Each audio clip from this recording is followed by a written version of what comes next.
ta jelka koju je aranžirao Baron Fashion, a ti si je otkupila, Jano. Tako je, tako je. Da li si sugerisala aranžiranje? Nisam ni očekivala da će biti tako neobična. Vidiš kako je neobična, kako je bogata i kako je lepa. Samo ti kažem da je to najbitnije, da je to humanitarna akcija. Blanda će da vam objasni malo više o tome.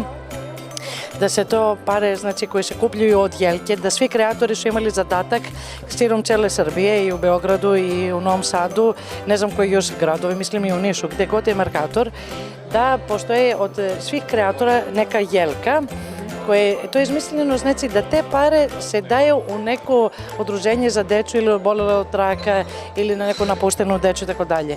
Meni se odmah ta ideja se sviđala, a plus mi se to uklopio uz duhovni, božićni, taj spirit, magic i tako dalje.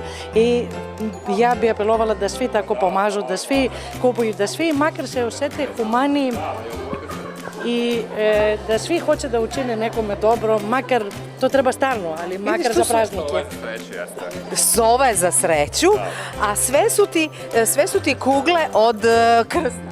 Jeste, krzno i deo iz posljednje kolekcije, stvari zapravo cijela jelka asocira na veselje, na neobičnu igru, interesantnu igru ljudi iz cirkusa, veseo kolorit, jako prava jelka, crveno na radost, zelenila dosta što se i vidi i naravno eto Jana i ja i ovaj put u akciji Color Press grupe i Serbia Fashion Weeka, sve jelke su u humanitarno na prodaju, Jana je prvi dan je moja jelka prodata. A bicikl?